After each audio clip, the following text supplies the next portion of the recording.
आप सीख चुके हैं फंक्शन क्या होता है, फंक्शन में डिपेंडेंट वेरिएबल क्या होते हैं, डिपेंडेंट वेरिएबल क्या हैं, डोमेन, रेंज और सिलेक्शन ऑफ द डोमेन आपको हमने बताया है।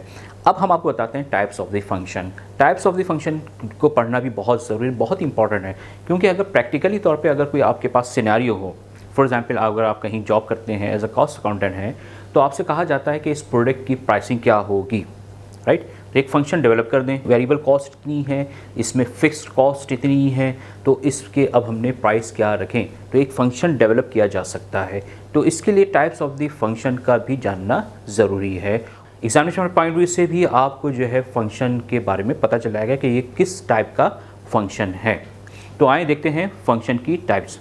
यहाँ मैंने एक फंक्शन लिखा है f(x) = c। यहाँ पर देखें वेरिएबल मैंने नहीं लिखा x, यहाँ लिखा है c। c क्या है यहाँ पर?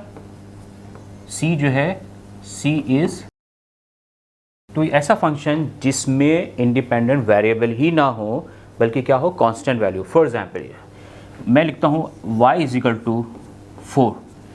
ये क्या है? फंक्शन तो है, किसका है? यहाँ सिर्फ और सिर्फ वैल्यू क्या आ रही है, यहाँ वैल्यू जो आ रही है सिर्फ 4 आ रही है, जो कि कांस्टेंट है। इसका मतलब क्या हुआ कि ये फंक्शन चेंज नहीं होगा, इसी वजह से इसका नाम रख दिया गया है कांस्टेंट। ये कांस्टेंट फंक्शन हुआ, इसमें आपके पास इंडिपेंडेंट वेरिएबल नहीं है जिसकी वजह से आपको डिपेंडेंट वेरिएबल चेंज हो सके और आपका फंक्शन जो है वो चेंज होता रहे, तो रूल्स असाइन ही नहीं हो सकते इसको। तो ऐसे फंक्शन में जिसमें सिर्फ और सिर्फ कांस्टेंट वैल्यू आ जाए, तो ऐसे फंक्शन को क्या कहते हैं, ये हमारा कहलाता है कांस्टेंट फंक्शन। हम यहाँ आपको मैंने बताया कि क्यों बता रहे हैं कि सिनेरियो को समझे। और दूसरी बात है कि हमारा ये चैप्टर जो है इसमें हम ग्राफ भी पढ़ते हैं, तो ग्राफ पढ़ने के लिए ये फंक्शन की टाइप्स का भी जानना ज़रूरी है। तो इसको f(x) = c ऐसे भी लिख सकते हैं, y = c। अब आप पूछेंगे x नहीं है, लेकिन फंक्शन में तो वेरिएबल होना चाहिए, तो ये x के हिसाब से आएगा, या फिर इसको y = c लिख देंगे और c is a constant. Linear function अब देखते हैं। लीनियर फंक्शन बहुत ही इंटरेस्टिंग फंक्शन है, इसकी जो यूसेज है बहुत ज़्यादा है। सेल्स और डिमांड के दरमियान आप फंक्शन ले सकते हैं, क्या इस प्रोडक्ट की अगर डिमांड इतनी होगी तो हमें सप्लाई कितनी देनी है। तो ये जो है लीनियर फंक्शन क्या होते हैं आप देखते हैं। लीनियर फंक्शन का मतलब होता है जैसे कि लीनियर इक्वेशन, वो क्या हो सकती है। फॉर एग्जांपल आपके पास अगर मैं कहता हूँ y = x + 2, ये क्या है, लीनियर फंक्शन है, क्योंकि इसमें वेरिएबल क्या है, इसमें वेरिएबल जो इंडिपेंडेंट वेरिएबल है वो क्या है, ये है। तो इस इंडिपेंडेंट वेरिएबल की पावर कितनी है, पावर इसमें जो है वो क्या है, इसमें पावर क्या है, 1 है। तो ऐसा फंक्शन जिसमें इंडिपेंडेंट वेरिएबल की पावर जो है वो 1 हो, तो it is called linear function.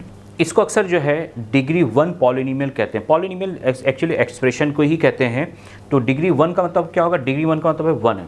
इसकी स्टैंडर्ड फॉर्म क्या होती है, इस फंक्शन की स्टैंडर्ड फॉर्म क्या होती है वो देखते हैं। f इसकी स्टैंडर्ड फॉर्म जो है हम लिख सकते हैं ax +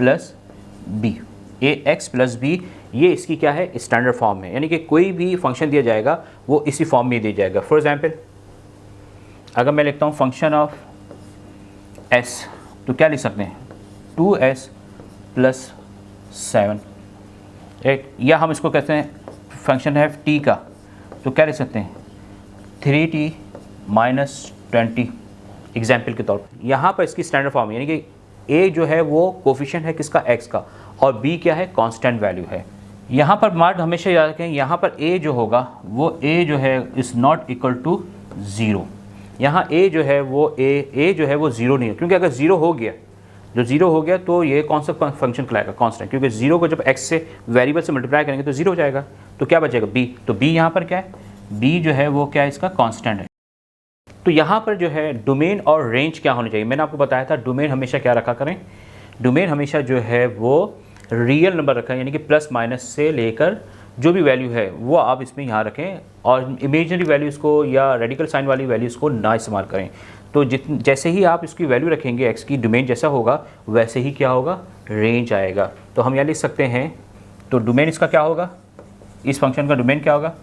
हमने आपको सिर्फ बताने के लिए लिखा है कि मैंने तो आपको ऐसे समझा दिया है कि हमेशा x की वैल्यू हमेशा रियल नंबर रखा करें। तो रियल नंबर क्या होगा, x जो हैगा ये इन्फिनिटी कहलाता है। ये क्या कहलाता है, इन्फिनिटी, यानी कि अनलिमिटेड, सही ना, इन्फिनिटी कहलाता है। तो इसका क्या होता है, अनडिफाइंड भी कह सकते हैं इसको। तो यहाँ क्या होगा, x जो है वो इन्फिनिटी यानी माइनस इन्फिनिटी से नंबर से बड़ा होगा। ऐसी नहीं होगी जो इसकी आप वैल्यू ना रख सकें, इमेजिनरी नंबर नहीं। x जो है वो ग्रेटर देन होगा माइनस इन्फिनिटी से, x जो है लेस देन होगा प्लस इन्फिनिटी से। तो वो आप रख सकते हैं, तो उससे आपको रेंज भी उसी तरीके का नहीं मिलेगा। क्लियर हो गई। एक और फंक्शन होता है जिसे कहते हैं क्वाड्रेटिक फंक्शन। जैसे आपने पढ़ा होता क्वाड्रेटिक इक्वेशन, जैसे आपने पढ़ा था लीनियर इक्वेशन, तो लीनियर इक्वेशन वाला लीनियर फंक्शन हो गया और क्वाड्रेटिक इक्वेशन वाला जो है वो क्वाड्रेटिक फंक्शन हो गया। तो क्वाड्रेटिक इक्वेशन होती क्या है कि ऐसी इक्वेशन जिसमें आपके पास वेरिएबल की पावर 2 हो, वो हमारी क्या कहलाती है, क्वाड्रेटिक इक्वेशन कहलाती है। फॉर एग्जाम्पल अगर मैं इसका स्टैंडर्ड फॉर्म लिखूँ तो कैसे लिख सकता हूँ, एफ एक्स, ये क्या है, ये एक स्टैंडर्ड फॉर्म है, इसको हम कह सकते हैं स्टैंडर्ड फॉर्म। मैंने एक इक्वेशन लिखी है, तो ये क्या है, इसमें वेरिएबल कौन सा है, इसमें वेरिएबल है x, जो कि क्या है, इंडिपेंडेंट वेरिएबल इसके लाता है।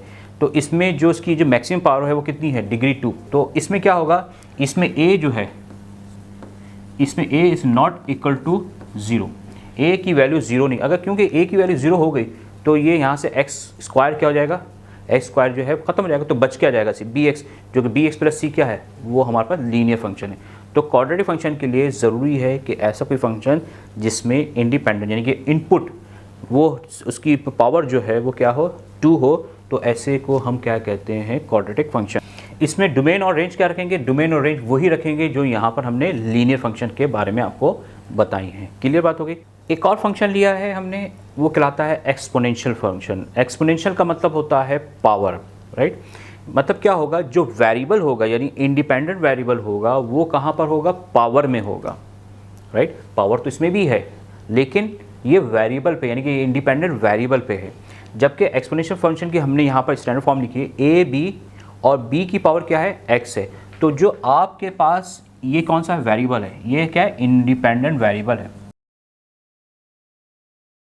ये इंडिपेंडेंट वेरिएबल जो है कहाँ मौजूद है, पावर में मौजूद है। तो पावर कह लें, एक्सपोनेंट कह लें, तो एक ही बात है। तो ऐसा फंक्शन जिसमें वेरिएबल जो है आपको पावर में मिले वो हमारा फंक्शन क्या कहलाता है, वो एक्सपोनेंट फंक्शन कहलाता है। For example y is equal to 3 की पावर x, ऐसे दे देते हैं एग्जाम्पल के तौर पर। एक और फंक्शन लिखते हैं, f x is equal to 7x minus 3। तो यहाँ पर जो इंडिपेंडेंट वेरिएबल है वो कहाँ पर है, वो एक्सपोनेंट में है। तो ऐसे फंक्शन को हम क्या कहेंगे, ऐसे फंक्शन को एक्सपोनेंट फंक्शन कहते हैं। तो डोमेन जो है, डोमेन का मतलब है एक्स की वैल्यू जो है प्लस माइनस में कुछ भी रियल नंबर में होगी। क्वाड्रेटिक फंक्शन और लीनियर फंक्शन के लिए रेंज के लिए कोई प्रॉब्लम नहीं है, लेकिन इस फंक्शन के लिए एक्सपोनेंशियल फंक्शन में अगर आप एक्स की वैल्यू कोई भी रखते हैं रियल नंबर प्लस में या माइनस में, तो उससे जो आपको रेंज मिलेगा वो पॉजिटिव ही मिलना चाहिए, जो कि हम प्रैक्टिस क्वेश्चन में देखेंगे। यहाँ पर एक्सपोनेंशियल फंक्शन में रेंज हमेशा क्या आएगा, आपका ऑल रियल पॉजिटिव नंबर्स, तो ही वो फंक्शन होगा। अगर नेगेटिव नंबर आ रहा है तो वो नहीं होगा, राइट। ये एक और फंक्शन होता है जिसको कहते हैं एब्सोल्यूट वैल्यू फंक्शन। ये जो है ये मॉडुलस कहलाता है। इसको क्या कहते हैं, ये जो आपके साइन है ना, ये इसको हम क्या कहते हैं, मॉडुलस। मॉडुलस का मतलब क्या होता है कि मॉडुलस का मतलब ये होता है कि नॉन नेगेटिव नंबर्स, यानी कि इसमें अगर कोई नेगेटिव नंबर आता है तो वो भी क्या हो जाता है, पॉजिटिव हो जाता है। तो इसको कहते हैं नॉन नेगेटिव वैल्यूज़। तो मॉडुलस क्या होगा, फॉर एग्जांपल अगर आपके पास -2 है, जब हम इसका मॉडुलस हटाएंगे तो ये प्लस का 2 ही आएगा। तो ये एब्सोल्यूट वैल्यू, एब्सोल्यूट का मतलब होता है कि अगर किसी भी फंक्शन में अगर आप 2 रखते हैं, -2 भी रखते हैं, तो इससे आंसर आपके पास क्या आने चाहिए, 2 ही आने चाहिए पॉजिटिव का। तो ये हमारा क्या कहलाता है, मॉडुलस फंक्शन कहलाता है। ये आपने प्रीवियस क्लास में पढ़ा होगा कि अगर इसमें अगर नेगेटिव वैल्यू आएंगी तो भी वो क्या हो जाएंगी, पॉजिटिव हो जाएगी। यानी अगर x माइनस रखूँगा, x की वैल्यू अगर मैं -2 रखूँगा तो y जो है आपको क्या मिलेगा, पॉजिटिव ही मिलेगा। तो अगर इसको ऐसे भी लिख सकते हैं, इसको हम ऐसे भी लिख सकते हैं, राइट। ये एक सिंपल सी लिए, इसमें कुछ भी हो सकता है, x+2, x+3, x+4 so on, जो भी हो सकता है। लेकिन ये मॉडुलस फंक्शन है, इसमें अगर x की वैल्यू -1 भी रखूँगा मैं, तो इससे आपको जो y हासिल होगा वो हमेशा क्या होगा, पॉजिटिव ही हासिल होगा। तो इसी वजह से कहते हैं इसको मॉडुलस को non negative real number, right.